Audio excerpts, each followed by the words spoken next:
under difficult circumstances. Excited to play a team like Rutgers, who has a lot of similarities to us. I think they really defend, get after you in terms of extending their defense a little bit. Good offensive players that share the ball, and a lot of respect for Coach Pike. I think he's done an unbelievable job in the turnaround up there, and they're a very experienced team with excellent guard play, maybe the best defensive center in the Big Ten. So it should be a great matchup, a lot of fun. I know both teams are really going to be looking forward to it. Questions? Hey, Coach, can you speak to life in the bubble so far? I'm sorry? Can you speak to life in the bubble? Yeah. It's different. It's you don't go outside, which is, strange. You get here, I guess we got here Monday afternoon, and, we were basically in quarantine for the better part of 28 hours. They brought meals to you and all that kind of stuff, but you don't really leave your room. And we did finally get to practice last night. We had our 2 negative tests, got to practice last night, which was great. Everybody was just excited to get out of the room and see each other, and had a short meeting. But it is different. It's hard for everybody because, just being cooped up in a hotel, up until Friday. And then we obviously got the last game of the day, which makes it even a little bit more challenging for everybody involved. I think, it'd be nice to get outside and move around a little bit, but unfortunately we haven't been able to do any of that. So it's pretty regimented.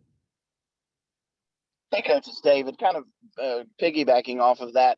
When you're in the hotel, are you allowed to have any meetings together in the same room? Do you guys have to stay in your separate rooms? Yeah, and then, now that you've been there and you've had the 2 negative tests, do you still have to have food delivered? I'm just kind of interested on how all this goes down and the protocols. No, we once you pass your 2 tests, now you can meet and you can eat together. We have meeting rooms where we eat, obviously, 4 to a table. So we're still spaced pretty well. We can meet, we had a film session this morning, 30-minute film session this morning. We obviously walk everywhere together. There's really no, you're not going anywhere by yourself. You're going as a group. So players, coaches, we all kind of go together to practice. We all go to the film. We all go to test every day. We tested again this morning. It's very regimented. Guys go back, we had our meeting, then the guys are back in their hotel rooms right now, hanging out, and we'll wait for lunch. We'll all come back down and have lunch, I think close to 1 o'clock. And then I think we got practice around 2:30. So we'll kind of walk over together to the convention center for practice. Then we'll all walk back together and kind of go back and eat, and then back to our rooms again. So it's just, a little bit of Groundhog Day here for the next several days. But, appreciate what the NCAA is doing and trying to keep everybody safe. There's really no contact with teams. You see other teams, but you kind of just, you walk by each other, but that's about it. There's really no contact. And they're trying to keep everybody away from each other. We're all in separate rooms, separate floors. So it's different. Hey, Brad, this is Will. Going back looking at it from your point of view to the player's perspective, how did you keep them from going stir crazy, staying in a hotel room basically for 28 hours? Well, there's nothing you can do about it. So, guys are just doing what they do. I'm sure some of them are playing video games. Some of them are sleeping. Some of them are watching TV. They're on their phones.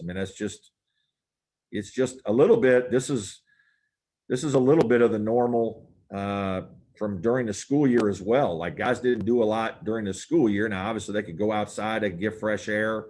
They could go a few places, come to the gym whenever they wanted, and come and go as they please if they want to go get food at a drive-through or something like that. But, really there's, I think the biggest concern as a coach is you're worried about guys leaving their games in the hotel room, because you're doing this for so many days in a row. It'd be different if it was 1 day or 2 days, but you get here on Monday and you do it until Friday. It's, who knows how guys are going to play. Maybe they'll play great because they're just so excited to be out. But it's it's hard. It's different, but everybody's doing it. So you just got to manage it as best you can. Coach, do you have any Coach, thoughts on Earl Grant taking the job at Boston College and what that means for you to see him, a coach who was under you, get that job? Well, I mean, I'm excited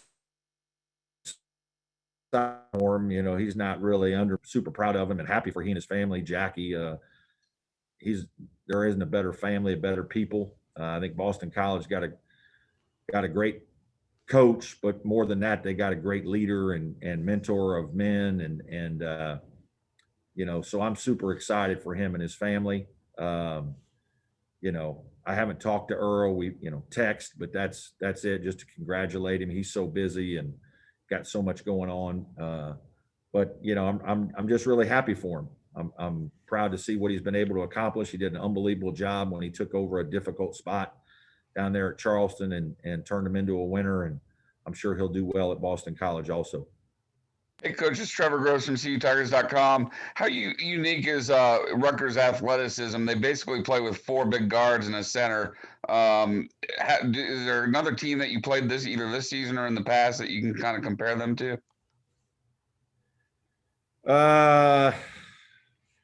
Off the top of my head, some similarities to Florida State in terms of athleticism and size. Ron Harper Jr., Raekwon Gray, some similarities there in terms of just a big, overpowering forward that can really dribble and shoot and make plays. And then obviously the big guards that Florida State's had over the years that Rutgers has. Physically they're very gifted. They play hard. They can beat you off the bounce. They can beat you in different ways.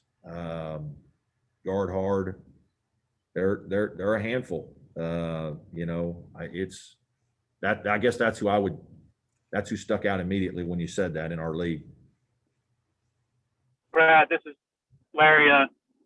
What have you zeroed in on, you and the staff, as sort of the, I don't want to say concern, but the key element that you guys have to sort of successfully address to win this game? Yeah, I don't know. There's just one thing. I mean, we're shore up some things defensively to make sure that, we're doing the things that we need to do to be in the right positions to guard them.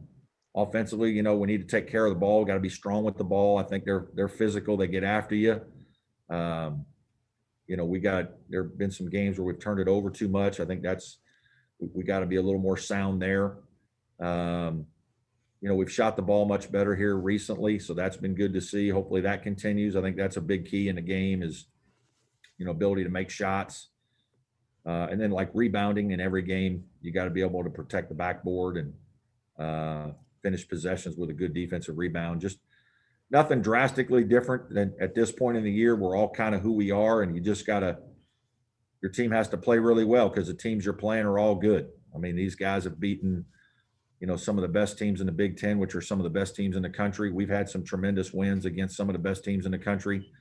Both teams, when they play well, they can really be a problem to anybody. Both teams have also not played well at times, and we can get beat. So it's really who executes the best and who handles the situation of playing in a big game the best. What players kind of relax and can play. Hey, Coach, this is Dick Cox with Lindy Sports and Cox Sports Broadcasting. Just wondering, I saw where one team said that they packed a basketball for each kid to have in their room to keep the ball in their hands and where they could shoot, dribble, and do things like that. Did you take anything special along with you? No, we did not. It's interesting that somebody would do that. That's great. No, we didn't do that. We haven't done that, all year. The guys are still, able to practice and shoot and do things. So, some days we have 2, like tomorrow, I think we're going to have 2 short practices. Today we're having we had a morning meeting and then we got practice in the afternoon. So, I think our guys are going to be around the ball enough, plenty. So no, we didn't do anything that drastic.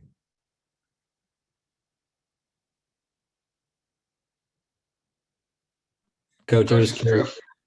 Sorry, I was working on a story about Virginia and the COVID pause they have. I was curious from your perspective, were you surprised when you had some of those issues, maybe about how quickly fitness level went away? What was your experience with that? Yeah, absolutely. Fitness level that was a major point of concern and something we did better the second time around. First time around, probably didn't address that quite as well as I would have liked. Didn't realize it would be so drastic. Thought we did enough, but probably didn't. And there's no question that'll be a challenge for them moving forward. So it's hard. Like it's that part of it is hard, and different guys on your team are affected differently. Not everybody's the same. I think that's the thing you quickly see too, is some guys are much more affected by it than others.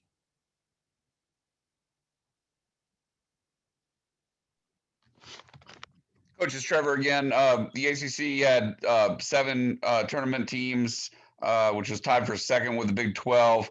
The perception out there all season has been that the ACC is down, obviously, because of Duke and North Carolina not being ranked. But you feel like the conference has gotten kind of a bad rap. I mean, they're as close as they were to getting 8 or 9 teams with Louisville or Duke.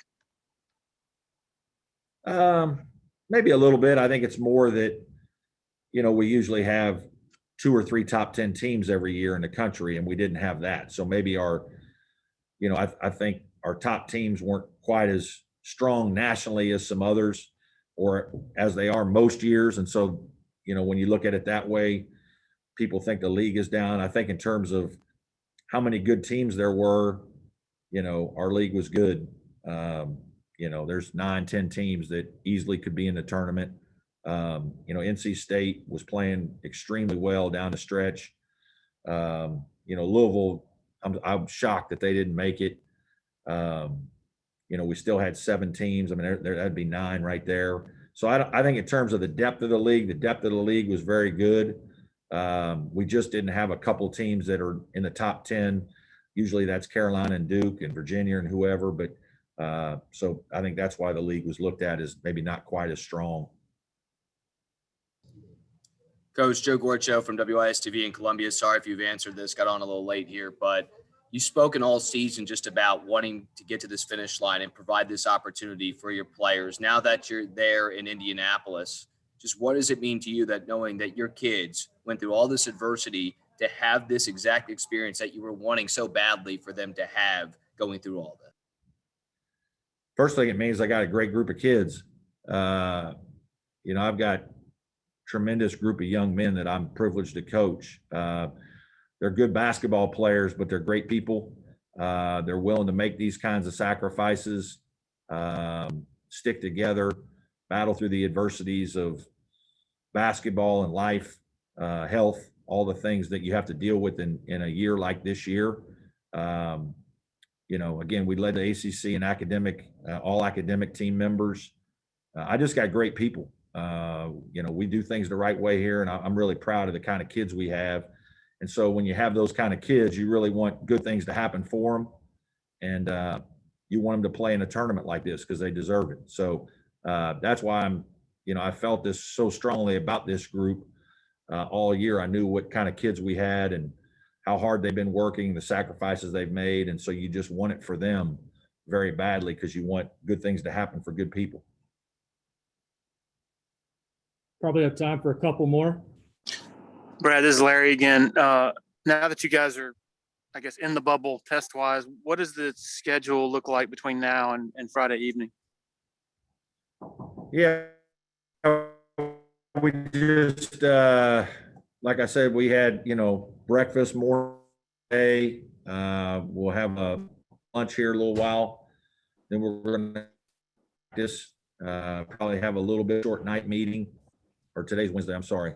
Thursday, I think we get two times. We're going to have use of the convention center in the morning, where we'll probably do some defensive things. And then the afternoon, we're going to get a chance to go to Bankers Life. So we'll do more offensive stuff there and a lot of shooting in the arena, and then Friday will be a long day, anxious day for everybody. And so we'll try to let the guys sleep a little later and probably, you know, have a couple meetings in the day to try to fill some time before a late tip.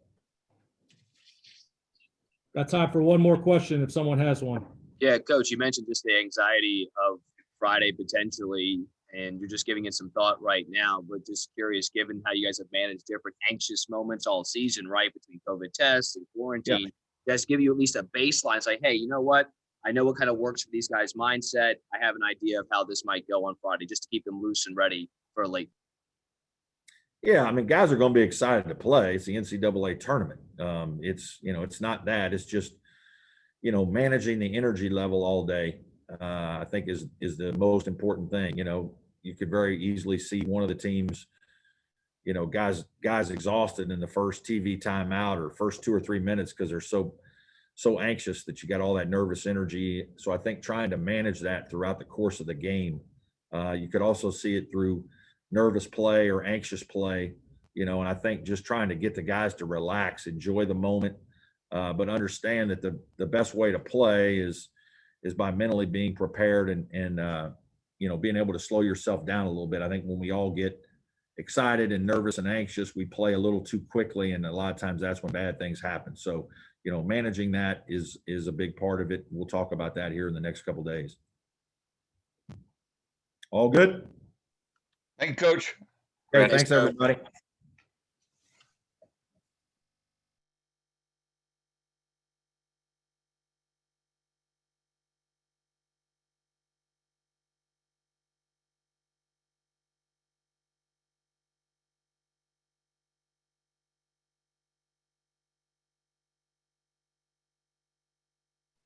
Okay, everybody, we have Senior Aamir Sims.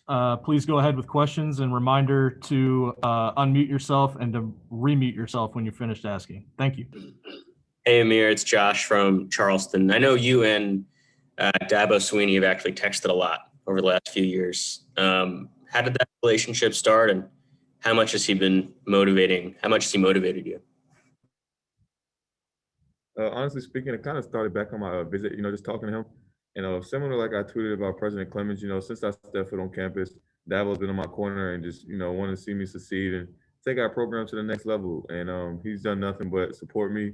And even if we lose, he's kind of one of the first people to text me and kind of, you know, jump on me and kind of give me pointers and just keep talking to me through my ear and, you know, how to lead a team and stuff like that. So our relationship has definitely been mutual, and just seeing the success he has had has definitely been an inspiration to me and motivation for, to get our program to the next level, similar to what he did. Did he text you after the ACC tournament? If I'm correct, I think he did. I'll have to check, but I'm pretty sure he did. Any well wishes for the NCAA tournament from him? Oh, of course. He wants nothing but to see us succeed and take our program to the next level. So he definitely reached out and said so. Aamir, Joe Gorcho from WIS-TV in Columbia. No matter what happens the rest of the way here, what do you hope your legacy and impact on Clemson will be once your time is done? Honestly speaking, I just hope that any kid in my position, you know, coming into college or with my same, you know, nervous kind of take on college would just see that, you know, it definitely can hit you fast and you learn a lot, and it definitely comes at you with some speed, and it's all about the people you have around you. And you know, I was fortunate enough to have Dante and Eli and Sheldon and them guys kind of teach me the ropes of the ACC.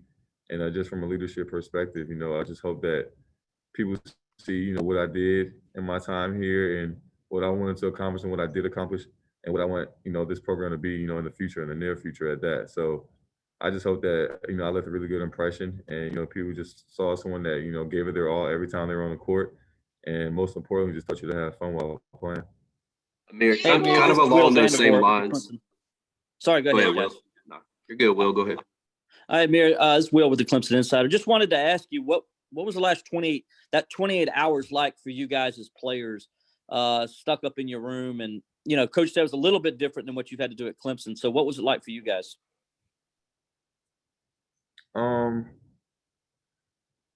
It was more of a mental thing, you know, just being in your room. You know, even if you're back home with being by yourself, you can at least, you know, go out a little bit, maybe go on a walk or something. But, you know, when we first got here, we had to completely stay in our rooms. Besides going to grab our food or having our food delivered to us, we were strictly in our rooms, and you just had to find time or find ways to excite yourself and have fun. And, you couldn't really see your teammates or anyone else. You just had to find ways to kind of, get the time to pass quickly. And it wasn't too bad. I talked about being a homebody myself. So, me being confined to the walls of a hotel room wasn't too bad. So it was pretty fun for me. But it was just kind of just finding ways to pass time for the next 28 hours until you were able to, test negative twice and be able to mingle with your teammates and coaching staff. Aamir, what's it mean for you personally just to get to end your career with the NCAA tournament and having this year that you've had and just looking back into your career? So I'm starting with the NCAA tournament berth and now ending it here with one. Oh, it's definitely huge. Me and Clyde were on that team, and out of everyone on this team now, we're the only two with postseason experience of this nature and this magnitude. So it's definitely important for us, and it's huge. It's something that we won't forget, being able to go 2 out of 3 years, excluding last year's postseason that didn't happen. So it's definitely huge, and I hope that the younger guys on this team will be able to enjoy this experience the same way me and him did. So going into next season, however far this postseason goes for us, they'll know what the feeling is like getting to this tournament, the excitement around it, and knowing the magnitude of what you're playing in. So it's definitely huge, and we just hope that the younger guys take this experience in and, pass that to when they're getting older and they're the seniors on the team. Hey, Aamir, it's I've had Trevor some Gross from success the last time. CUtigers.com. What kind of a player is Myles Johnson, and is there a player you've gone up against in the ACC that you can compare him to? Myles is really, really lengthy, physical, good hands, can block shots, and just a pretty good all-around player. I'm not really sure that I can compare him to anyone in the ACC. Speaking on his physicality and his skill set, probably the big from Florida State, the footer that they have. If I had to compare anyone just similarly wise in like height and length, and just hands and being able to protect the rim. But he's pretty physical from watching film, and he has a pretty good skill set and touch around the rim. Beer, you guys had some success the last time you were in the tournament, winning a couple games and making the Sweet 16. Just what is the key to having success in the NCAA tournament, playing well from your perspective, and what will you share with some of the younger guys? The key, first off, is just having fun and not letting the moment kind of get ahead of you and letting it defeat you. Kind of just getting too excited that you can't play your own game, but to follow that, just playing your game. No matter who you're playing, you're gonna make adjustments because that's what basketball is. It's about making adjustments and going on runs. But the simple things, you're just having fun and playing your game, and not letting the hype get you too much to the point that you can't focus and you can't perform at your best. Knowing that you were going to be confined to your room pretty much all week, what did you pack special to occupy yourself or keep yourself busy? Honestly, besides just my clothes and stuff, I had to bring my little goodie bag. I'm a snacker, I gotta admit. But I also brought my Apple TV that I use. So, kind of gives me the access to all different types of apps that I have. So I could kind of have what I would have at home, kind of make it feel a little bit more like a home environment for me, kind of having my own freedom with that and not just having hotel provided channels because I don't play games. So just having my Apple TV is really the only thing I brought outside of just necessary clothing. Hey, Aamir, Preston with CBS 19 in Charlottesville. Just wanted to ask 2 questions. First of all, do you have any family or friends coming out there to watch it? And the other one is, I don't know if you've noticed or talked to these guys, but you got a couple Blue Ridge guys in this tournament with Sadar and Darius and also Sasha over at App State. I don't know if you talked to those guys, but what's that like? Just kind of the status of that program. First off, my mom and dad is coming, and then my high school coaches will definitely be in attendance. Coach Cade and Coach Conway and a couple of others are definitely showing up. And yes, I have spoken to Darius and Sadar. We're actually in the group message just talking about our experience. I haven't spoken to Sasha. I don't really know him too particularly well, but I would definitely be reaching out to him, just checking in, just keeping that Blue Ridge connection strong. And we're definitely representing well here with our respective teams. So we've definitely been in contact, and we've just been talking about the experience, and it's been pretty exciting for all of us.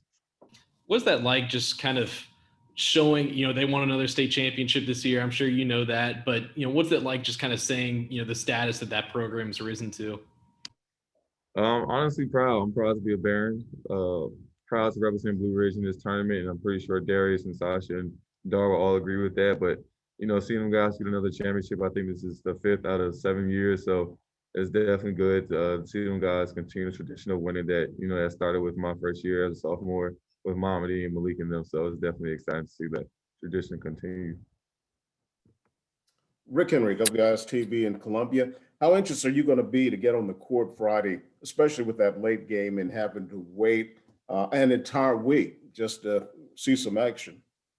Definitely excited. You know, it's going to be nerve-wracking for sure. It's my second time being in the tournament, and I kind of got a feel for it, so I'll have a little edge and over everyone else, me and Clyde. But we've been fortunate enough, you know, to actually play at that late of a game. We played 9 o'clock, I think, against Louisville one time. So we kind of know what the feeling is like having to wait all day to kind of sit around, be ready to play. And it's definitely tough to keep your energy at the same peak that it will be, but you just got to find ways. And, you know, as long as you're excited to play, that's just going to take care of it itself. And being in the big dance, you know, that's just going to be enough right there just to be out there excited and jumping around, ready to play that late of a game. Hey, Aamir, this is Will. How are you going to make sure that the young guys on the team who haven't been through this before, that they can keep their emotions in check, especially in the early minutes of that game? I think Coach spoke on it earlier, if I'm correct, that just being in the game itself is going to have everyone pumped up, ready to play. And like you said, some people are definitely going to be exhausted, probably myself included, just being excited to get out there and play and knowing the magnitude of the situation that we're in. But it's just important to keep those guys at bay. You know, after a couple of minutes, you know, it's going to settle down, just nature of the game. Those first 2 minutes go by, you're going to be huffing and puffing. But once you get to that timeout, you'll catch your second win. You'll be able to, you know, relax and kind of get your feet wet and get involved into the game efficiently. Hey, Mayor, kind of playing off the energy thing there. I know you mentioned the other day you thought you guys might be the underdogs. And, of course, just come out. Guys like Seth Greenberg and a couple other guys have been saying you guys that Rutgers is going to go to the Sweet 16 and all that stuff. How does that motivate you guys, and does that help give you a little extra energy? Oh, 100%. You know, sometimes being an underdog is good because the pressure is not really on you. The pressure is on the team that's, you know, the overdog, as some would say. So we're definitely excited. You know, it's nothing to us. We don't take it personally that, you know, people are saying that because that's just something people have always said. So it's another day just in being a Clemson Tiger, honestly speaking. And we're perfectly fine with that. You know, count us out if you want. You know, we're just going to play our game. And, you know, to each his own. Everyone can say what they want. But, you know we represent and we know what we can bring to the table. And that's all we're focusing on. Aamir, it's Trevor again. Rutgers forces 13 turnovers a game. Y'all had 15 against Miami last week. Has that been a real point of emphasis this week for you, taking care of the ball? 100%. You know, when you turn the ball over, that's less possession that you have compared to other teams. So, you know, if you have 50-some possessions in the game, you turn over 10, you know, that's not good. You know, that's 10 other shots that the other team is getting. That's not what we want. You know, we're a little careless with the ball against Miami, and we definitely want to improve on that going into this game against Rutgers and just being strong with the ball. You know, they like the pressure and get up in you. And, you know, hopefully we can do our job and take care of the ball and value possession a little bit more than we did against Miami. Aamir, having studied a lot more of Rutgers in the last few days, what impresses you the most about them? They're very similar to us, you know, in a lot of areas. They're very quick. We like to use the term of superpower, and we feel as though theirs is their length and their size. And they definitely got some good guys, you know, especially their guard players really exceptionally well. You know, they got some size in the post as well. And I just think that their team is pretty fast. You know, they can rebound, they can push it in transition. They're pretty good in the mid-range and kind of getting other shots. And that's just something we've been trying to emphasize and focus on a little bit. Aamir, how much pride do you take in the winning the Skip Prosser Award for academics and also your teammates having 6 Tigers on the all-academic team more than any other ACC team? First off, it's an honor to be, the recipient of that award, being the second Tiger to do so. And I'm just, grateful to have that, under my belt. And that's probably the most important thing I've ever received. Because I know me personally, growing up, I was not the brightest kid, and I didn't take academics seriously until I was probably a sophomore in high school. And even my freshman year, I struggled in my first semester with grades, and throughout the year I did. And just to have that, come back academically with the support of the coaching staff and Leslie Moreland Bishop, she's done a great job of, pushing me academically, and my mom as well. So it was definitely huge for her, to be able to be on the FaceTime with me and experience that and just have that in. Second, just having the whole team, 6 guys join it academically is huge because, there's a stigma with basketball players that they don't really care about grades and stuff like that. And I think Coach Brownell emphasizes academics a lot, and he really puts the student into student athlete with our program. And I think our players, take pride in being named to the all academic ACC team. And we're definitely going to try to keep that rolling and keep improving our GPA as a team. Probably have time for one or two more if anyone has one.